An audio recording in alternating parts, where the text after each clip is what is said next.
Change is inevitable, yet it's one of the things that we as human beings struggle with the most.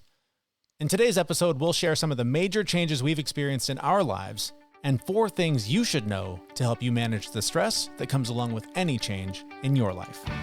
This is The Fit Mess, where together we learn to develop habits that help us live beyond our mental health struggles to create happier, healthier lives. He's Zach. He lives in the future with his anxiety. He's Jeremy, and he lives in the past with his depression. And we get together once a week in the present to share the obstacles we face and how we overcome them. And this week, the topic fits exactly what we're doing here at the show. Zach and I have been through a lot of changes over the last year and a half or so, and we're going to make some changes to the show. We're going to open up some more space for us to share what's going on in our lives, to get really vulnerable with you about the pains that we face and what we do to manage that pain and to still, despite it all, try and live a happier, healthier life. So the topic of this episode really is change. There are things you can do to manage it because it is inevitable. Something is going to change in your life. Things might be great right now. Things might suck right now.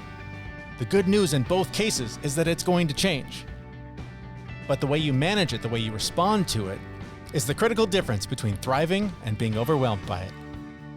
And this is something that you and I have both been dealing with. You've had a little bit of a longer run of changing things dramatically over the last, year and a half. And I suppose I have too. I mean, you know, your marriage ended. You started a new job. I moved to a new country. I recently started a new job. And there are some common themes that come up for me, whether it's change for good or change for bad. And one of the things I've been leaning on the most heavily lately is particularly, I've had some big changes in my life personally. And at first they seemed stressful. They were kind of keeping me up. Thoughts were kind of racing. One night I woke up at 2:00 in the morning and could not go back to sleep. I just, boom, was up and was like, oh my God. And I had to keep thinking about all of the conversations we've had on this show about reframing anxiety as excitement, because it's the same thing. And so when I do that, when I would think about like, what's really going, am I overthinking this because I'm afraid of the outcome? Or am I overthinking this because I want to do this really well because I'm excited about it? And just sort of making that switch was helping to put it, to calm it down a little bit and get it a little bit more under control, or at least I guess change my relationship with the feeling. Instead of sort of feeling out of control, I was able to go, oh, okay, it's all right. You're just excited. That's okay. You can just feel that. That's okay. You're excited. Go back to sleep. How'd that work for you? Didn't work out so well when, I was exhausted at 4 p.m. But I was laughing because I woke up and I was like, I'm up at about the same time as Zach today. That's kind of weird. Well, no, if you woke up at 2, that would be what, 5? Yeah, you were already up for half an hour, I guess. So. Yeah, I was already at the gym. But I thought about texting and going, good morning. I'm awake too. Yeah, that would have thrown me a little bit. The fuck? Yeah, it has been. It's been like a year and a half, year and 2 months of change in my life too. But the one thing I have really understood took me, 40 years to understand this, is that whether I want it or not, change is coming. Mm-hmm. You can go against it and not accept it, which is going to make it really fucking hard. Or you can just, you know what? This is what it is. Let's make the best of it. And it's a decision in your own head. Like, it's a decision that you make. Mm-hmm. And change is hard, and I don't want to deal with all the change. But the way you approach it, the way you answer to it makes a huge difference in how you get through it. It's interesting you bring that up. The other day, I was sitting at one of my kids' after school events, and they're doing their thing, and it's an expensive thing, right? And like I said, I started a new job, so there's a financial relief that I've been enjoying recently after a sort of a year of sweating bullets a little bit.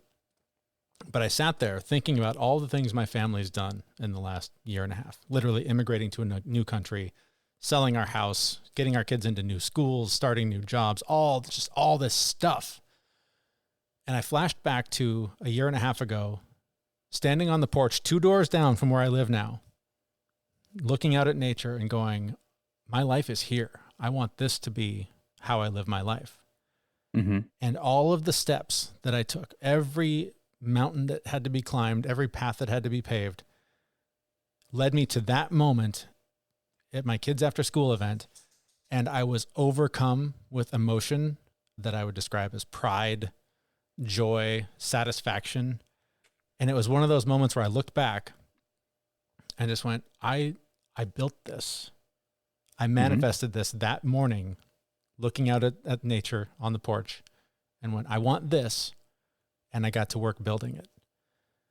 And I literally was like in tears, sitting like trying to not cry around all these other parents. And, they have no idea what's going on in my head. I'm just like living this little celebration in my head, like, holy shit, patting myself on the back. Look at me. I fucking did something really hard. That's awesome. But what was interesting is, typically what follows that feeling is, well, this isn't going to last. This is going to implode in my face. And that did show up. That like there was this moment of this moment isn't permanent. This feeling isn't permanent. Things will get hard again. Some other new challenge will present itself.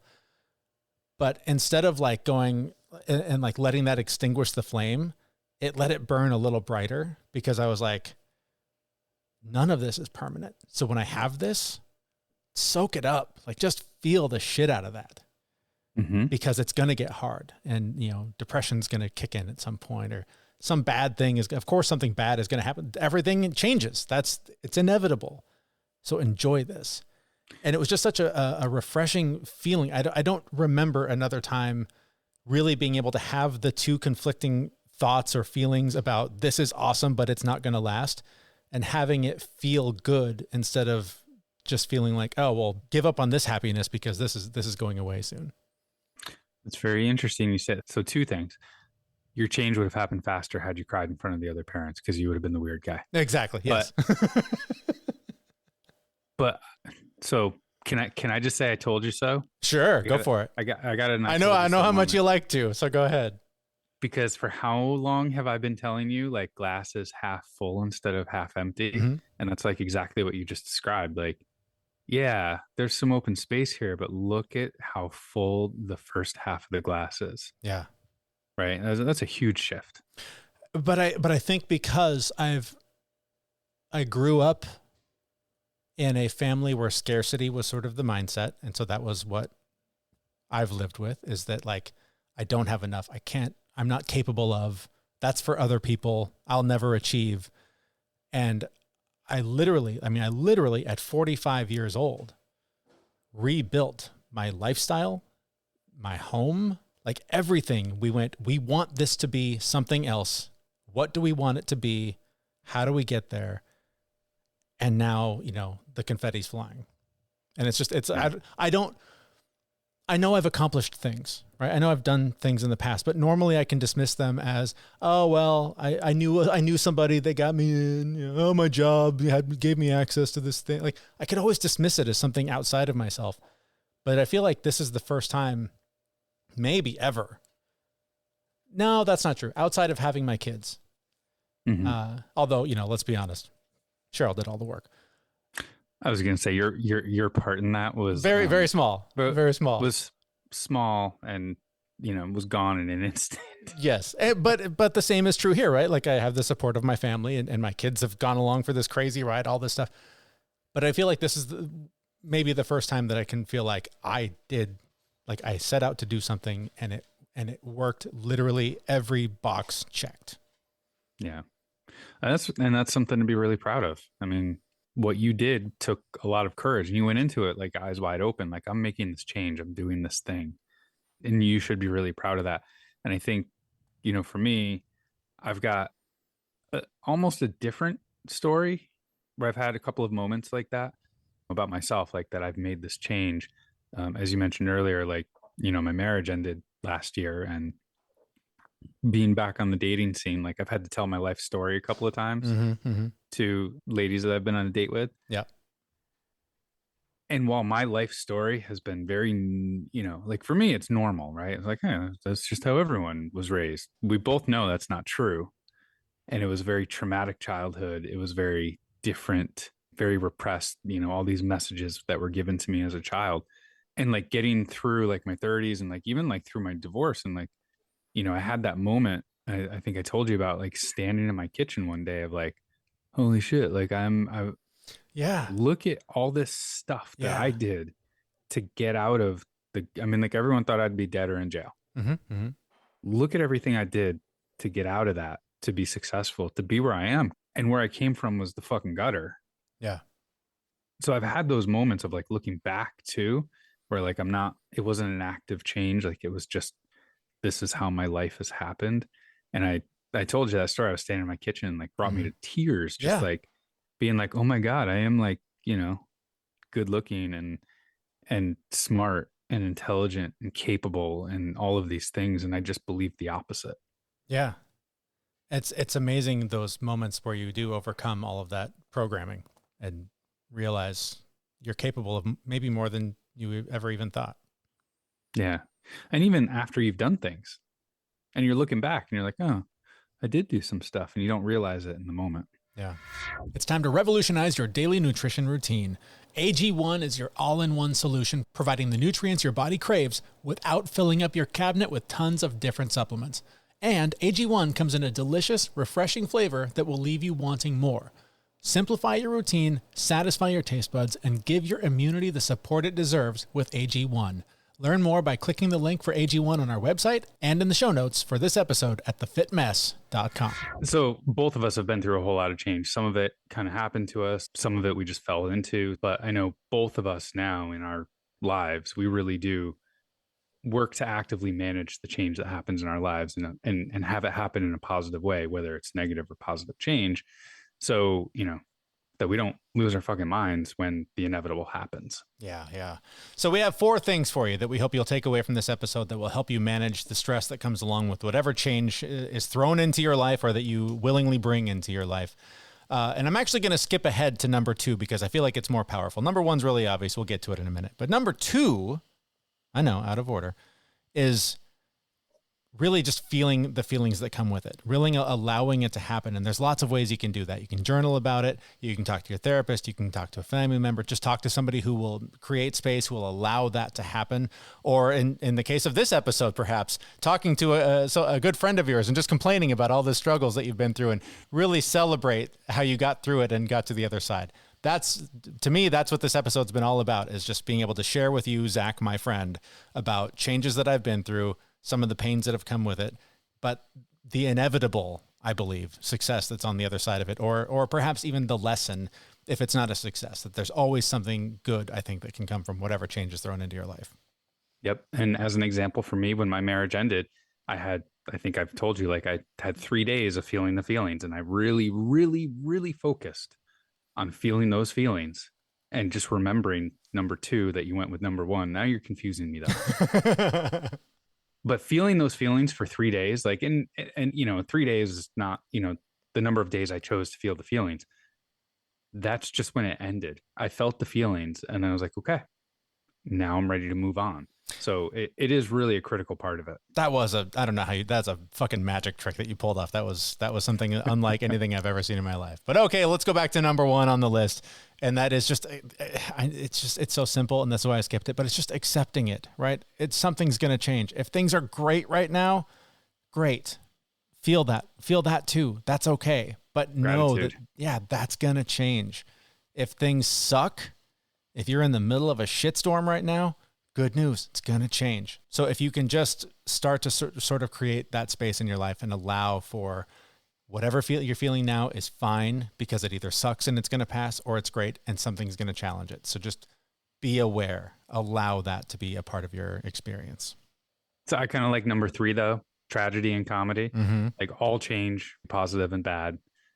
But you can choose, you can like write out a story. Like you can actually make a choice to have change be a positive thing. Even if it's a negative change, you can choose for it to be a positive thing. And literally, I mentioned journaling. You can literally write the story, write the ending that you want to have happen, create that happy ending in your mind and put it on paper. And in a way, the universe will sort of hear that and can possibly, bring that happy ending to you if you make it a reality somewhere outside of your mind. But you can also write down the worst case scenario. If it's the story that's rattling around in your head and this is going to end in a fireball and terror and horrible shit, write that down too. Just get it out of your head. It's just taking up free space in your mind.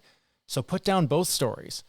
And every time that you sort of come back to that dark, doom, bad, terrible case scenario, review the good case, review the positive story, review the one with the happy ending, and try and feel how it will feel to have that positive outcome and move forward from there, because it's like a magnet. Whatever energy you're putting out is what you're going to attract. And so if you can try and just focus on that positive energy, I feel like you have a better chance of having the better outcome.